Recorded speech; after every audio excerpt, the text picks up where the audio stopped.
নমস্কার বন্ধুরা, the clear ইনভেস্টরের নতুন একটা ভিডিওতে আপনাদের প্রত্যেকে স্বাগত জানাই। আজকের থেকে প্রতিদিন মার্কেটের একটা পোস্ট মার্কেট অ্যানালাইসিস ভিডিও আমরা চ্যানেলে বানাবো, যার একটা স্পেসিফিক প্লেলিস্ট আমি চ্যানেলে রেখে দেবো। আপনারা প্রত্যেক দিন এই মার্কেটের হওয়া শেষ হয়ে যাওয়ার পর মার্কেট কী অবস্থায় বন্ধ হলো, মার্কেটে সারাদিন কী চললো এবং গ্লোবাল মার্কেটের অবস্থা কী আছে, তার পাশাপাশি আগামীকাল মার্কেট কী হতে পারে তার একটা প্রেডিকশন, এই ভিডিওটা আমরা প্রতিদিন করার চেষ্টা করব। এর জন্য একটা স্পেসিফিক আলাদা আলাদা প্লেলিস্ট আমি করে রাখবো, তো প্রতিদিন আপনারা সেই প্লেলিস্টটা দেখবেন। ভিডিওটা যদি এখনও চ্যানেলটা সাবস্ক্রাইব করে না রাখেন, চ্যানেলটা সাবস্ক্রাইব করে রাখবেন, যাতে পরবর্তীকালে যখনই আমি কোনো নতুন ভিডিও আপলোড করবো সঙ্গে সঙ্গে আপনাদের কাছে সেই নোটিফিকেশন চলে যাবে এবং আপনারা যথাসময়ে মার্কেটে প্রেডিকশন ভিডিওটা দেখতে পাবেন। আচ্ছা, আজকে যে ভিডিওটা রেকর্ড করছি 25 তারিখ, আগামীকাল মার্কেট কিন্তু বন্ধ, কারণ আগামীকাল মহরম রয়েছে, সেই কারণের জন্য মার্কেট বন্ধ। এবং 27 তারিখ 28 তারিখ শনিবার রোববার হওয়াতে তা সেই দুদিনও বন্ধ। মার্কেট খুলবে 29 তারিখ। সুতরাং আজকে যে ভিডিওটা আলোচনা করবো সেটা সম্পূর্ণটা 29 তারিখে প্রেডিকশন ভিডিও হবে। আজকের এই ভিডিওতে আমরা আলোচনা করবো যে মার্কেটে আজকে কী অবস্থায় মার্কেট বন্ধ হলো, কোন কোন স্টক আজকে বাড়লো, কোন কোন স্টক আজকে পড়লো, তার পাশাপাশি গ্লোবাল মার্কেটের অবস্থা বর্তমান সময় কী আছে এবং আগামীকাল অর্থাৎ সোমবার দিন কি মার্কেটে কী অবস্থা হতে পারে, এই সমস্ত বিষয় নিয়ে আজকে আমাদের আলোচনা হবে। তো চলুন সময় নষ্ট না করে ভিডিওটা শুরু করা যাক। আজকে অর্থাৎ 25 তারিখ নিফটি ক্লোজ হয়েছে 24,056-তে। গতকালের থেকে 34 পয়েন্ট বেশি আছে, অর্থাৎ 0.14% পজিটিভ নিফটি ক্লোজ হয়েছে। সেন্সেক্সে যদি কথা বলি তাহলে 77,100-তে সেন্সেক্স বন্ধ হয়েছে, যা আগের দিনের 109.25 ওপরে রয়েছে। ব্যাঙ্ক নিফটি যদি কথা বলি 58,177-এ ব্যাঙ্ক নিফটি ক্লোজ হয়েছে, যা আগের দিনের থেকে 26 পয়েন্ট ওপরে। মিড ক্যাপ নিফটি যদি কথা বলি তাহলে 14,434, যা আগের দিনের থেকে 81 পয়েন্ট কিন্তু কম। এবং ফিন নিফটি যদি কথা বলি তাহলে ফিন নিফটি কিন্তু 26,770, যেটা আগের দিনের থেকে 34 পয়েন্ট বেশি আছে। যদি আজকে আমরা দেখি যে সব থেকে বেশি ট্রেডেড কোন স্টক হয়েছে, সেটা হয়েছে তোমার রিল্যাক্সো ফুটওয়্যারস, পরে রামকো সিস্টেমস, পিক্স ট্রান্সমিশন এবং এইচএস লজিস্টিক্স। এই ভিডিওতে আলোচিত কোনো স্টক কিন্তু আমি কোনো বাইং বা সেলিং রেকমেন্ডেশনের জন্য দিচ্ছি না, সুতরাং এবং যে কোনো স্টকে কেনা বা বেচার আগে কিন্তু নিজে অ্যানালাইসিস করে এবং নিজে ফাইন্যান্সিয়াল অ্যাডভাইজারের সাথে কথা বলে তবেই কিনবেন। আচ্ছা, যদি আজকে টপ গেনারের মধ্যে দেখি তাহলে টপ গেনারে রয়েছে টাটা মোটরস কমার্শিয়াল ভেহিকলস, তারপরে রয়েছে সম্বর্ধনা মাদারসন সুমি, তারপরে ইন্টারগ্লোব এভিয়েশন মানে যাকে আমরা ইন্ডিগো বলি, এছাড়া ম্যাক্স হেলথ কেয়ার এবং মাহিন্দ্রা, তারপরে TVS motors. Tata motors commercial যে ভেহিকল যেটা TMCL, ওটা মোটামুটি 5%-এর কাছাকাছি উপরে রয়েছে। সম্বর্ধনা মাদারসন 4.93%, ইন্টারগ্লোব এভিয়েশন 4.66%, এছাড়া ম্যাক্স হেলথ কেয়ার যেটা সেটা 3.85%, এছাড়া মাহিন্দ্রা 3.84%, টিভিএস মোটরস 3.75%। পরেরটা যদি চলে যাই তাহলে আমরা এখান থেকে দেখে নেব যে আজকে কোন কোন সেক্টর ট্রেন্ডিংয়ে ছিল। সেখানে রাবার প্রোডাক্টসের মধ্যে ট্রেন্ডিংয়ে ছিল, ফুটওয়্যার ট্রেন্ডিংয়ে ছিল এবং অ্যাভিয়েশন ট্রেন্ডিংয়ে ছিল, লজিস্টিক ট্রেন্ডিংয়ে ছিল এবং অটো রিটেল এবং ওয়েস্ট ম্যানেজমেন্ট, এগুলো মোটামুটি আজকের দিনে ট্রেন্ডিংয়ে ছিল। ঠিক আছে, এবার আমরা চলে যাচ্ছি আমাদের আজকের যে গ্লোবাল মার্কেটের সিচুয়েশন, সেটা প্রথমে চলে যায় যে গ্লোবাল মার্কেটে কী অবস্থায় আছে। এই মুহূর্তে যখন দেখছি তখন ডাও জোন্স মোটামুটি 0.91% আপে আছে, অর্থাৎ মার্কেটে যে ইউএসের যে market Dow Jones industrial average সেটা কিন্তু আপে রয়েছে। যদি ন্যাসড্যাক 100 ইন্ডেক্সের কথা বলি সেটাও কিন্তু 52 পয়েন্ট পজিটিভ রয়েছে। এই দুটো ইন্ডেক্স কিন্তু যেটা আমরা মোটামুটি ইউএসএ দেখি সেটা কিন্তু পজিটিভই রয়েছে।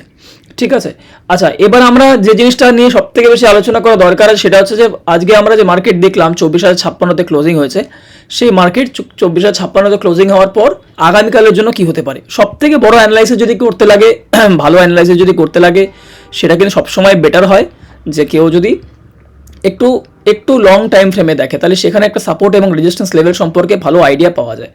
আমি একটু লং টার্ম টাইম ফ্রেমটা করে দিয়ে চেষ্টা করবো যে একটা সাপোর্ট এবং রেজিস্ট্যান্স লেভেল ড্র করে দেখানোর। আমরা এই মুহূর্তে যে একটা সাপোর্ট এবং রেজিস্ট্যান্স লেভেল দেখতে পাচ্ছি সেটা কিন্তু ছিল 24,000-এর লেভেলে। একটা মিনিট জিনিস হাইড করে, হ্যাঁ এবার বোঝা যাচ্ছে। একটা এই যে 24,000-এর লেভেল অর্থাৎ 24,100 যে লেভেল, এখানে কিন্তু একটা বড় রেজিস্ট্যান্স লেভেল কাজ করছিল, যেটা একটা সাপোর্ট লেভেল হিসেবে কাজ করতে পারতো। এছাড়া মার্কেটের এই মুহূর্তে কিন্তু রেজিস্ট্যান্স লেভেল যদি আমরা দেখি মোটামুটি 23,900-র কাছাকাছি একটা লেভেল আমরা দেখতে পাচ্ছি এই মুহূর্তে। এই লেভেলটাও একটা ভালো লেভেল আছে। ঠিক আছে, আচ্ছা, এবার যদি মনে হয় যে মার্কেট কোন দিকে যেতে পারে, আমার এখনও অবধি কিন্তু মনে হয় যে মার্কেট কিন্তু মানে বুলিশ ফেজেই রয়েছে, অর্থাৎ এখান থেকে মার্কেটে রিভার্স হলে উপরের দিকে যাওয়ার প্রবাবিলিটি বেশি। যতক্ষণ অবধি না মার্কেট আবার 24,000-এর লেভেল ক্রস করে নিচের দিকে যাচ্ছে ততক্ষণ মার্কেটে বিয়ারি সেন্টিমেন্ট হওয়া একটু টাফ আছে। তবে যেহেতু স্টক মার্কেট, এখানে আনসার্টেনিটি সবসময় থাকে, গ্যারেন্টিড বলে কিছু থাকে না, যখন তখন যে কোনো জিনিস পরিবর্তন হতে পারে, সুতরাং সেই জিনিসগুলোকে অবশ্যই মাথায় রাখতে লাগবে। তবে যেহেতু মার্কেট একটা বুলিশ ফেজের মধ্যে রয়েছে, তাই অল্প একটু কারেকশন হওয়াটা কোনো বড় কথা না। যেমন আজকে যেমন মার্কেট যখন ওপেন হয়েছিল, মার্কেট কিন্তু আজকে প্রথমেই কিন্তু গ্যাপ আপ ওপেন হয়েছে, গতকালের থেকে তো এমনি গ্যাপ আপ ওপেন হয়েছিল, সেক্ষেত্রে মার্কেট মোটামুটি আজকে 0.6%, 0.5%-এর কাছে গ্যাপ আপ ওপেনিং হয়েছিল। সেখান থেকে আজকে হাই গেছে 24,260 লেভেল অবধি। সেখান থেকে কিছুটা সেলিং প্রেশার আসে মার্কেটের সেকেন্ড হাফের দিকে, এবং সেখান থেকে মার্কেট আবার 24,000-এর কাছাকাছি অর্থাৎ সাপোর্ট লেভেলের কাছাকাছি চলে আসে। নেক্সট যেদিন মার্কেট খুলবে, অর্থাৎ আজকে যারা এক্সপায়ারি নিয়ে গেছেন, মানে যারা কল বা পুট কিনে নিয়ে গেছেন, তাদের কিন্তু যারা অ্যাকচুয়ালি অপশন বায়ার, তাদের জন্য কিন্তু একটু টাফ বা ডিফিকাল্ট হবে। তার কারণ হচ্ছে যে যেহেতু কালকে মহরমের জন্য মার্কেট ক্লোজ আছে এবং শনিবার রোববার রয়েছে, অর্থাৎ তাদের ক্ষেত্রে কিন্তু 3 দিনে থিটাটিকে খুব কাজ করবে। সুতরাং কি হবে যে যদি সোমবার দিন আপনার দিকে বা আপনার ফেভারে যদি মার্কেট খোলে, তাহলে তো সেক্ষেত্রে ঠিক আছে, কিন্তু যদি আপনার এগেনস্টে মার্কেট খোলে, সেক্ষেত্রে কিন্তু প্রিমিয়াম অনেক নিচের দিকে ক্র্যাশ করে যাবে, জাস্ট বিকজ অফ 3 দিনে থিটাটিকে কাজ করবে।